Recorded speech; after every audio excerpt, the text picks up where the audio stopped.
is Janice Cobb of Save My Pet ID Tag. Engraved with your pet's info, they allow emergency personnel to start care for your pets if you're sick or injured.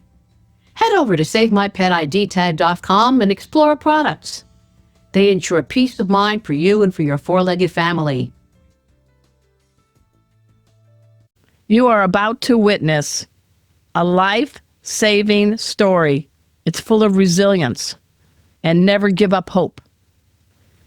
Now, I've been in the pet world for more than 25 years, and I must say, this tale we are about to share is one of the most powerful I've ever heard about.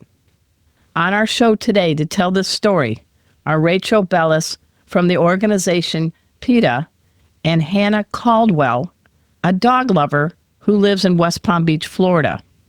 What's their common bond? A dog in desperate need of rescuing named Rusty. Please welcome to our show, Rachel and Hannah, and of course, Rusty.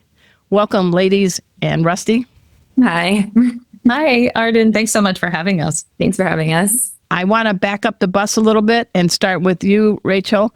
PETA is an organization well known. You have had a lot of challenges trying to help animals. What makes the Rusty story so special? As you probably know, Arden, PETA is an international animal rights organization with more than 9 million members and supporters worldwide throughout our entities. And through our world headquarters, which is located in Norfolk, Virginia, we have a program that goes into underserved areas of southeastern Virginia and northeastern North Carolina, where services are limited, and we help out people with their animals, whether it's free spay-neuter services on our clinics. We deliver dog houses. We deliver straw bedding in the winter, which is what we're doing right now. We provide flea prevention, fly strike, medication, deworming. We help folks out with vet care for their animals. We deliver food, treats, anything that you can imagine for companion animals we have in our vans. And Rusty was one of the thousands of dogs that we visit every day, 365 days a year. Our field workers are out there, and he was kept in a pen. He was on a chain, and we had been visiting him for about 10 years. And just let that sink in, everybody. Yeah. You have been making visits to a dog chained in a backyard pen for 10 years. Yeah, it's incredible. And we have several cases like that where we have been visiting for several years. Our goal is to obviously improve their lives as best as we can, but also to hopefully get custody of those dogs or cats so that we can find a home where they can live inside and be part of the family. And so Rusty was just one of those wonderful cases where we had been pushing in a very gentle way with the owner. We had a lot of trust with her. Chris, the field worker, had a good relationship. Go ahead and say his full name. He needs a shout out. Yes, Chris Klug. He is wonderful. He is one of our senior field workers. He has a lot of experience. And he had this very good relationship with Rusty's former owner. And when the day came and she decided that her life circumstances had changed and she could no longer care for him, she called us, which is what we ultimately always hoped for, that over the years of building relationships and helping these animals, that if there's an emergency, if they can't take care of them anymore, that they will always call us and we will go out in the middle of the night if we have to get these animals. So I have a question. What was the reason given, and I'm not making her the villain, we don't know her whole circumstances, that she never let the dog in the house and always kept Rusty tethered? It's a question that we ask ourselves a lot. Why would you have a dog if you're just going to keep them outside and not let them indoors? We see so much of this, and really who we help most are these chained or pen dogs that are outside. And people have different reasons for having these dogs, whether it's a cheap alarm system because the dog will bark, or they breed them and they make a few bucks off of the puppies, or that they've grown up having dogs outside and they think that it's okay. the big dogs are outside, the little dogs are inside, but believe me, we have seen plenty of Yorkies and Chihuahuas on chains, and it's Well, that's good. So you finally get the green light. And Chris Klug is now. How did you connect with Hannah Caldwell from West Palm Beach? so we got custody of Rusty. We put him in foster care, and we send out email alerts to our members. We post sometimes. We have on our website the animals we have available for adoption. Our shelter is a little bit different from regular shelters. And so I believe, and Hannah can correct me, that she saw a post or maybe an email alert that we sent out. I saw him on the website. Yeah. Let's talk about you, Hannah. You live in West Palm Beach. What kind of work do you do? I'm an executive assistant. Okay. So you love dogs, right? Did you I love dogs. Grew up with them. growing up? Do you have any other pets besides now Rusty? No, Rusty's my only pet. Okay. But I grew up with Rusty. What dogs. happened? I mean, you're reading this. What got your heart? I mean, definitely his story. Like I said, I grew up with rescue dogs, so I always knew I wanted to rescue a dog. I just felt like the timing was never right. Before I was in a condo, and I was like, I didn't really want a dog in a condo, and I always wanted a little bit of a bigger dog, not a smaller dog. And my condo only allowed smaller dogs. So, anyways, I grew up with a dog that kind of looked like Rusty. Really? I was like obsessed with it. I mean, he's still alive. He's just my parents' dog. And so when I saw What's Rusty, that dog's they name? looked Please identical. don't say Rusty. Like they look identical, and I was just like, I had instant connection just like, reading about his story and then how cute he is on top of it. So I emailed. What was that Ethan. dog's name? What is your parents' dog's Bentley. name? Was it Bentley? Yeah. How old is Bentley? He's 10. Oh, okay. And is he like a black lab mix too, or? No, he actually is like a mix between a blue healer. What else is it? I'm blanking right now. That's but all it's right. 3 different things. Like he's a Chow, Lab, Rottweiler, and Beagle, I think, and then like a ton of other things too. That's called a canine cocktail. Yeah. And what do you think is Rusty's genetics? No, that's what it is. Oh, say again. Rusty is, what do you say? Chow? He has 30% Chow, 15% Lab, 8% Rottweiler, and 5% Beagle. And then the rest is like 2% Husky. It's like random stuff. Oh, how much does he weigh? 35 pounds. Okay. He looks bigger. No, everyone says that. Like in pictures, he looks bigger, but then they see him in person, they're like, oh, wait, he's like smaller than I thought. I'm like, yeah, he's like a medium-sized dog. I would like to do that during the holidays so I can eat a lot of good stuff and everybody go, oh, you look smaller than you are. So, all right. You read about this. It's on the Pedo site. What made you say this dog? You said reminds me of my childhood dog a little bit, and talk about that. I mean, obviously he was adorable. Reminded me of my childhood dog where I was just like, I always knew I wanted a black dog. And obviously he's cute. And then his story, I always, like I said, knew I wanted to rescue a dog. And I have a soft spot for older dogs. I think when dogs age, they become so cute and so sweet. And so I definitely just everything about him. Like I was like, this is like the dog. And I've never felt that way about like reading about a dog. I mean, this is the dog like I really want. I emailed PETA right away. And I like kept refreshing my email. I was like, are they going to email me back? Did someone else get him? I was like freaking out, like texting my mom. I was like, someone else has to have him. And she's, calm down. You're good. Put a little slack in the leash. What was your childhood dog's name? Bentley. Oh, Bentley. And then what is your parents' dog's name? Sorry. It's Bentley. That was mine. I still count it as my childhood dog, even though I was like 10 years old and I'm 27, but Oh, okay. Mystery solved. My apologies. Okay. no, you're fine. Like, there's a commonality going on here. Family likes the word Bentley. That's funny. We have 3 dogs named Bentley. And for those of you tuning in on our right now, she is in her home, and behind her, sleeping very restfully and safely, is who? Rusty. All right. All right. We're going to find out how this tale keeps going after we take this break. So sit, stay. We'll be right back. What could you do to protect your pets if you're sick or injured? My product, Save My Pet ID Tag, helps you ensure that your beloved pets are safe and well cared for, even when life isn't what you expect. Hey, have you heard? Four-Legged Life has a new digital newsletter. Here, let me show you how you get yourself subscribed. So you just type in Four-Legged Life, and that'll take you to the website. There we go. And this magic thing just appears, and you type in your email address. I'll use, let's see, how about coolestdogever@gmail.com. That's me. And then you just click on this thing here. There you go. It's the new digital newsletter from Four-Legged Life. Get subscribed today. I'm your host, Arden Moore, and I'm telling you, every one of us has known or experienced the opportunity to rescue a pet in need. I have a cat named Rusty, and he was found in a dumpster in Georgia as an orphan kitten, rescued by Samantha Martin of the Amazing Acrocats. And you just see the gratitude in these animals when they realize they got a home. So we'll start with Rachel. So now PETA has custody of Rusty.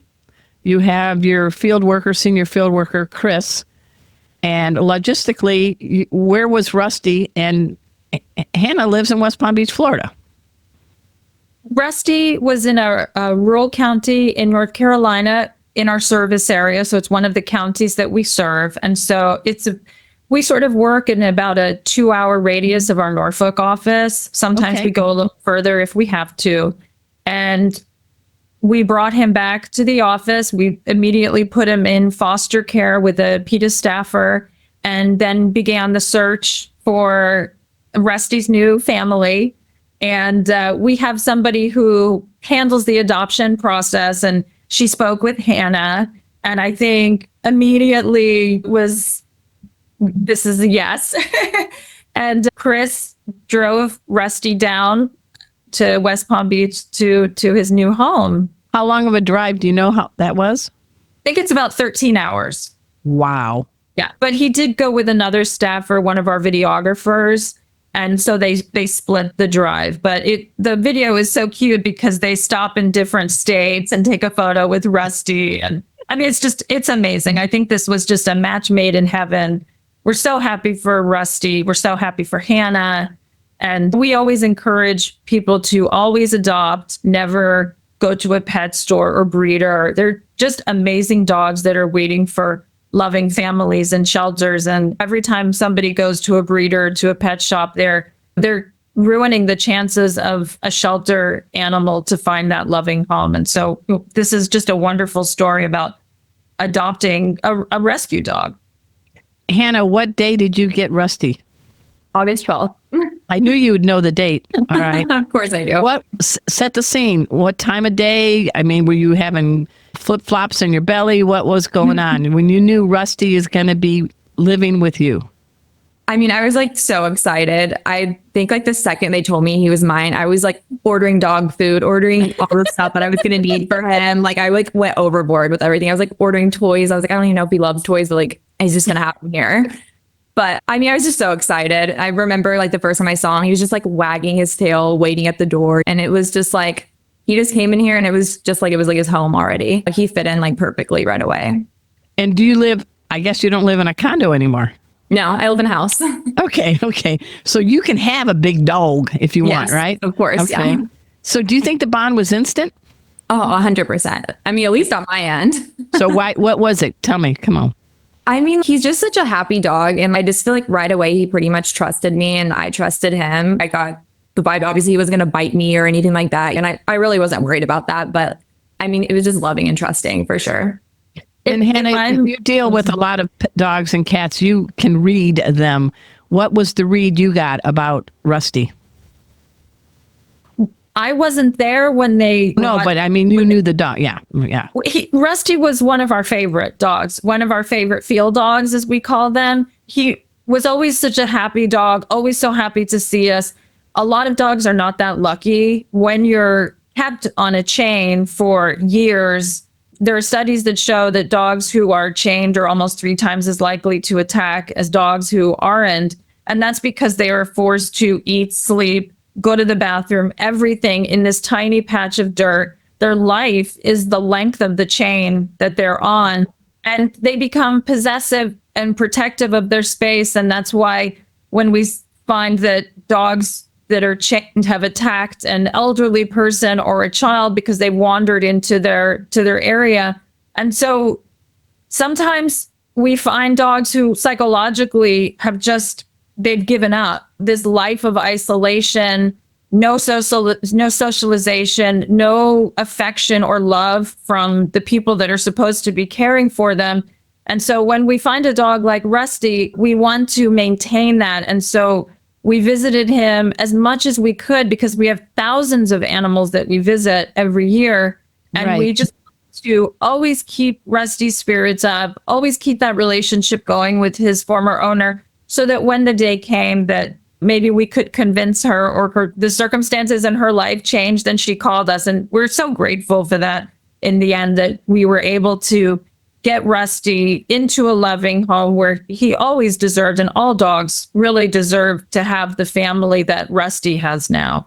And if I could just say that I wasn't there when Hannah met Rusty, but I was told that it was like immediate connection, that Rusty acted like he had known Hannah all his life. It was just like love at first sight. And that's wonderful. That's so amazing. And every dog deserves that.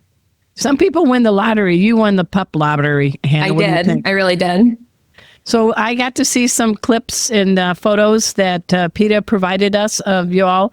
And one of my favorites is on your tile floor. There is Rusty with a toy. Describe. Oh, is it the frog one?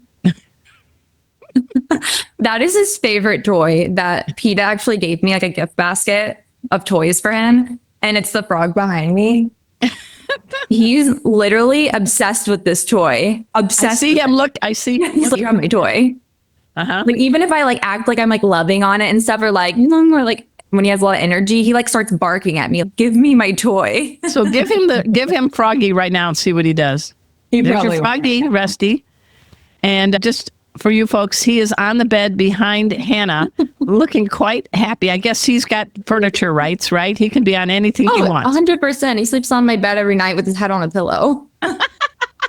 He sleeps like a human. I'm not kidding. I need to share photos of it. It's crazy. So August 12th till now, how has your life changed?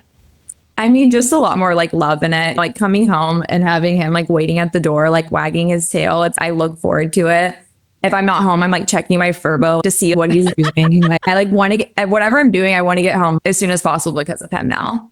Has he met the rest of your family? Has he met Bentley, your mom and dad's dog? Yes, he did. He wanted to play with him so much, and Bentley was just like kind of just standing there, like he was like doing his like little paws and stuff, and Bentley was just like, whatever, man. Well, Bentley's older, right? He's older too, yeah. Yeah. What about you take him on dog-friendly beaches for walks? And I do, yeah, and he loves it. He won't get in is the he a water. surfer dude now, or what's his deal with the beach? No, he just sunbathes. He didn't like the water. What do you think about his little white muzzle Oh, I love and a it. black body? I think it's so cute. I love it. So what's a fun activity you like to do besides going on the beach? Have you gone to any pet-friendly cafes in Palm Beach County? Where does Rusty get to go? I mean, he goes to the Green Market every Saturday with me, and usually we'll go What like market? it's called the Green Market. Okay. And so we'll go to that, and it's just like a bunch of different vendors. And sometimes he'll get like a new little bow tie or bandana to wear or something, or I'll give him like a pup cup there. But he loves going in the car. He gets so excited. So he's kind of like a George Clooney of the canine world, isn't he? He's got. Oh, I know. He He is. looks very dashing. He's got a little gray fur. It's adorable. He's very handsome. What's your message to others, Hannah, about finding a good four-legger to fill your life?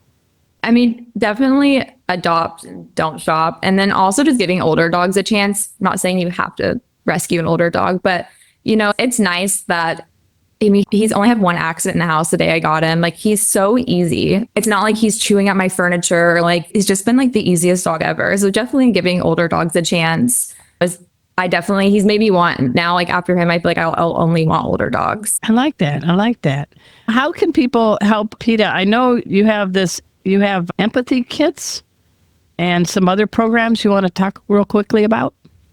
We have a division called, which you might be referring to, we have a division called Teach Kind, which teaches empathy in schools. And so we supply teachers with curriculums that teach nice. empathy. So we want to start with the kids, and we want to get them thinking about animals, because every animal is someone. And just thinking of them as an individual, whether it's their dog or their cat or the bird or the fish or the food that they put on their plates, just to start thinking of animals as individuals, and that animals feel the same fear, pain, love, loneliness that we do. And we always ask people to make compassionate choices, and which you can do so easily during your day. And our website, PETA.org, has just so much information about every campaign that we're working on. If you're looking to adopt, we travel to Florida, we travel to New York to reunite, to bring animals together with their new families. And yeah, I mean, if people are interested in PETA's mission and what we're up to, our website and our social media is a great place to start. And for you, Hannah, you work during the day. So does he practice Kegels while you're gone? Do you have any like pet sitters or anything? Or does he got the bladder I wish I had? So I'm like hybrid. So my job is like 50-50. Like I'm home 50% of the time. I go in the office 50% of the time. Oh, okay. On either I have like my neighbor come let him out during the day if she can. Nice. If not, I'm not gone that long. So he's never had an accident or anything. He just naps the whole day if I check the Furbo. What's his favorite treat?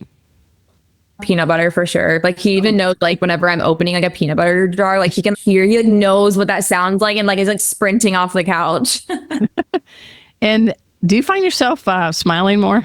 Oh, for sure. Definitely. Yeah. So what's something you want to do with Rusty in 2025? What's an activity or a place you want to maybe share with Rusty? Maybe just taking him to the beach more, just to more restaurants with me. I mean, I feel like he comes with me a decent bit already, but you know, I wish that I could like he could travel with me, but I'm like, I don't really. He's not going to fit under the seat. Yeah, I know. I'm like, I wish I could like kind of smush him under there, but I don't think he's gonna fit. And do your neighbors and others, your friends, know about his background, and what's been their response? Oh, I mean, everyone's been so supportive about him, and is like, everyone in my neighborhood's, oh my gosh, he's so famous. And a lot of people in my neighborhood also have rescued dogs. So they all like love him and love his story and love that he's happy now. I have been so honored to have you ladies both on our show. We have had Rachel Bellis from PETA, and we have Hannah Caldwell, and of course, her newest addition to her family answers to the name Rusty. Please check out PETA, PETA.org. And I want to just tell you from the bottom of my heart, I am so honored to have you share your story. And another example, everybody, how you can give a pet, an animal, a chance, and they just may give it back in dividends. Wouldn't you both agree? Absolutely, for sure.